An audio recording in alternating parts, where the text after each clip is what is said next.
Well, it's all aboard with the Titanic Museum Attraction. We've got First Class Maid. Jamie is in the studio right now with Mary Kellogg. Ladies, welcome to Thank Bot you Radio so Network. much.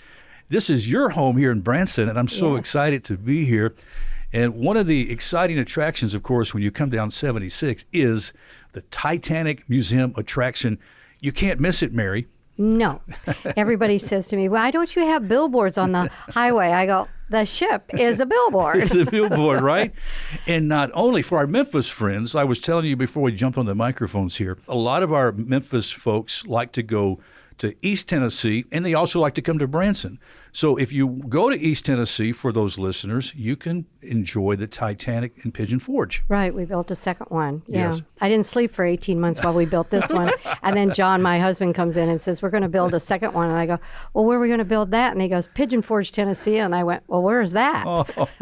Hey, how's John doing? He's doing great. Thank Great. you for asking. Yes. And has he been down on any submarines lately? No, those days are long gone. They're all past. They're Okay. long gone. They're all yeah. past. Yeah, we should tell your listeners about that. We've talked about it before in some of the exciting journeys and adventures that John has been on. It's so good to see you again, Jamie, First Class Maid. I don't know if I've asked you this question before. What was it like to be a first class passenger on the Titanic, and what experience waited those ready to board the Titanic at that time?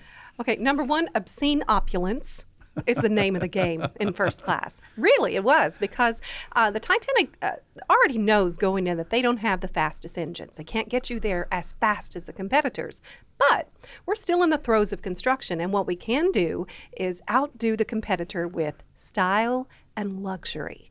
And boy, did they. And that's one of the reasons when you hear about Titanic, that is what's talked about so much, how everything was so over the top and luxurious, because all of these first class passengers were accustomed to the finer things in life. But when they stepped on the Titanic, even they couldn't believe their eyes at the obscene opulence that they were just met with. Talk about some of those amenities, what they would experience. Yes. Okay. Now, for example, you're only talking about a 7-day cruise, okay? And there was one lady, Charlotte Cardeza, who brought the most luggage of any person on board Titanic. For a 7-day cruise, she had 14 steamer trunks of clothes, Oh, my. right? Now, to her credit, the first class ladies were expected to change their entire wardrobes at least 5 times every day. Now, I Really? change a lot on the cruise, but that's a lot. That's a lot. Just a few things she had packed in there were 91 pair of gloves, 70 dresses, and 38 feather boas. Now listen, Byron, I appreciate a fine feather boa as much as the next lady, but 38, come on. But some of the things that they could do on there, well, you had lots of things. You're going to have the promenade. That's where everybody's going to look at you, walk around. You're going to have tea. That's a very important part of your day. And then you're going to have the big dinner party that night. It's going to last over 3 hours. No children are allowed, and it's going to be 11 courses. Ooh. Yes, 11 courses. So I look at the menus, and we have several of those menus, real ones from Titanic on display. And I just have to think that they must have had a different set of taste buds in 1912 than we do now, because I don't care what you do to it. I want no part of ox tongue. No. Oh, my goodness. I don't blame you. I don't think that would be. Mary, what about you? Some ox tongue on the menu? No. But I did see it in the grocery store the other day. Yeah. I did. And I thought, well, I'm going to buy some for Jamie, and now she can taste it. I think I saw somebody selling some ox tongue tacos. So Of course. Really? Yeah, So see, it's a delicacy. yeah, I Of think course. so. Yeah. Yes. Well, what about accommodations for those who weren't able to afford that first class ticket? Right. I tell people when they come to our museum, because it's 111 years ago, to wrap their brains around it, to think of it like an airplane ticket, okay? You could buy third class, second class, or first class on Titanic. So think of it like an airplane ticket today. You can buy coach, a business class, or a first class, okay? Really, when people hear about these tickets, they think steerage. There was no steerage on Titanic. The word is never said. You cannot buy a steerage ticket. It doesn't exist. You're referred to as third-class accommodations. You're treated with respect and dignity. All right? So they had wonderful amenities. They had a big grand room where a lot of them brought their own musical instruments on, and they would have, just parties and all of that, getting to know each other. There were 40 different nations traveling Wow. on Titanic, and it was just a mesh of all of these things. One of my favorite things to share with people is about the grand staircase in first class. When you come next, I want you to look for the carved pineapples on the newel post. Pineapple internationally, all over the world, is the symbol for hospitality and welcome. And even though these people may not know any English or be from any place, when they saw the pineapples, they knew they were being welcomed there. Yes. Mary, do you know the story of Violet Jessop? You know, she was one of the survivors of the Titanic. I would love to share that story, but I know Jamie, and I've heard her tell that story many, many times, Well, so I'm going to turn it back to her. Well, it's quite an intriguing story. Now, she was one of the survivors. Wasn't she a nurse also? Well, Violet Jessop, number one, she was beautiful. Oh, she was breathtakingly beautiful. And she actually was on all three of the White Star Line incidents. Let's put it that way. We'll call them an incident, okay? So they're building these 3 ships identical in every way, okay? Now, the first one out of the chute is going to be the Olympic. It was tradition to name all of the White Star Line ships ending with the letters IC. Okay, so we have Olympic. She's on board with that. And about 5 voyages in, it gets rammed into the side by the USS Hawk. A huge gash is torn in her. She almost sank. She limps her way back home, put in dry dock. They patch her up. Violet survived that as a crew member. Okay, the next one out of the chute is the Titanic. Well, she hits the iceberg and she sinks. Violet survived that.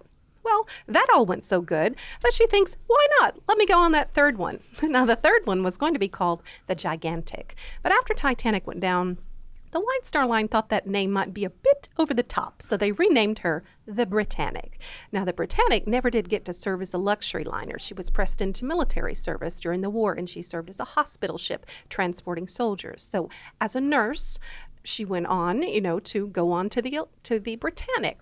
Well, during wartime, it hits a mine and it sinks. So 2 out of the 3 sisters sank, but she survived all 3 incidents that they they experienced. Isn't that incredible, Mary? Yeah, she was only one of 23 women aboard this ship as crew members. That is amazing. I did not realize that when I was reading about that. And you just mentioned and I didn't realize there was 40 nations represented on the Titanic.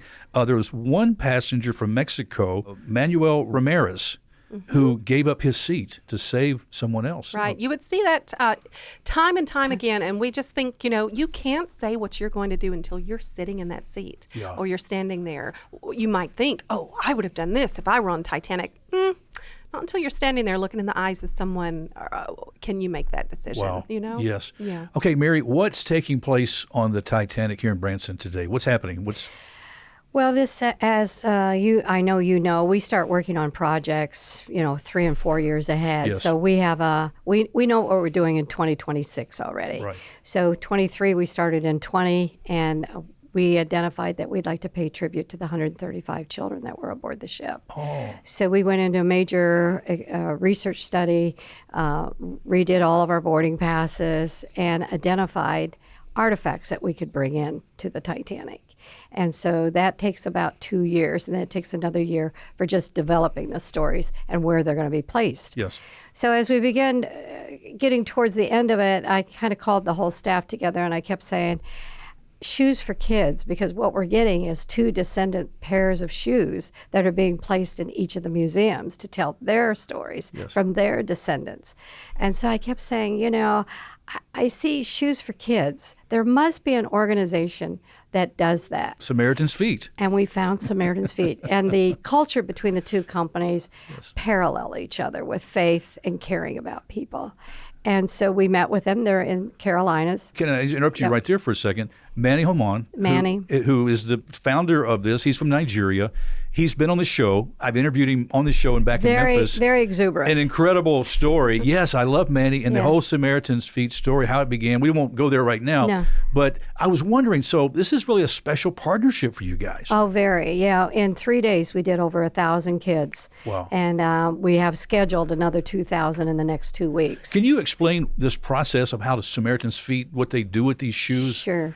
Well, once you make your commitment to Samaritan's Feet, you now have an opportunity to put shoes on children. Yes.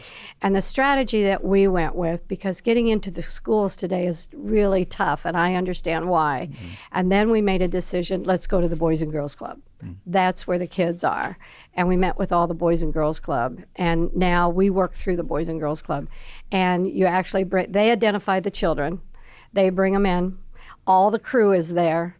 And then the process of actually putting the shoes, but it's about the dialogue that goes on with the children.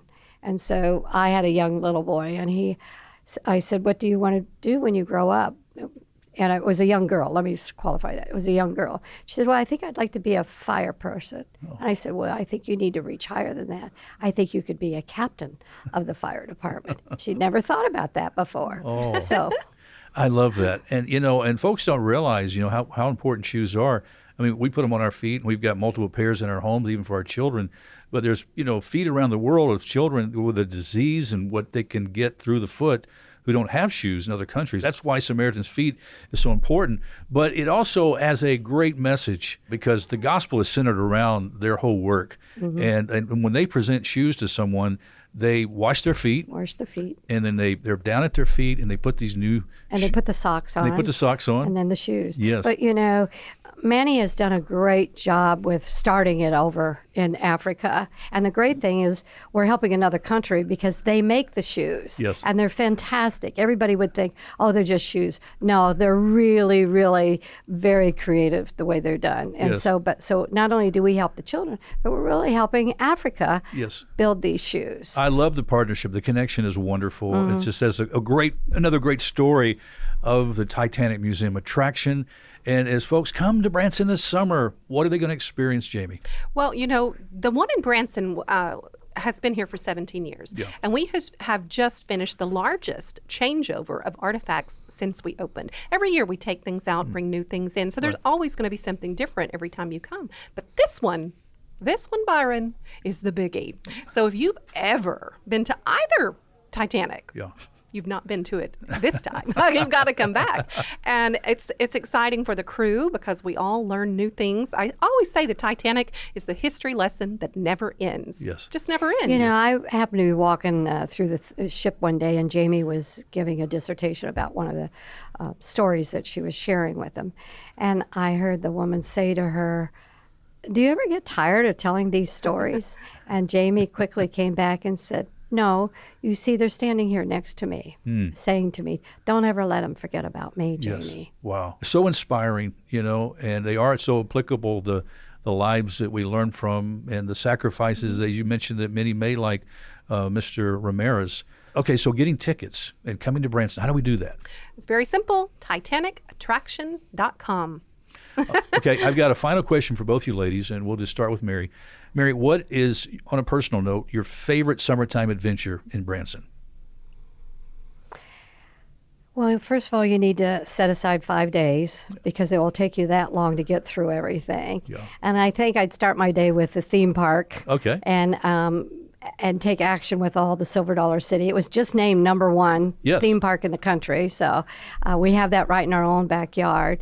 I often, when I'm giving lectures about this community, I said, in reality, there's everything here. You have museums, which you would go to New York or Washington, D.C. You have the theaters, which you would go to Broadway. We have that here.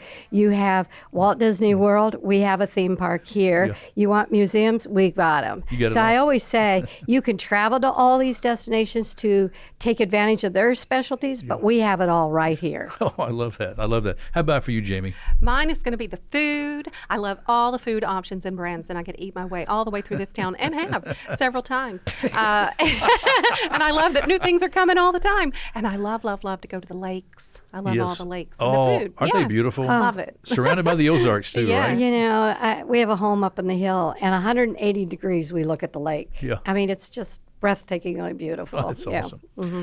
Well, we're going to have to wrap it up and move this ship on. Thank you.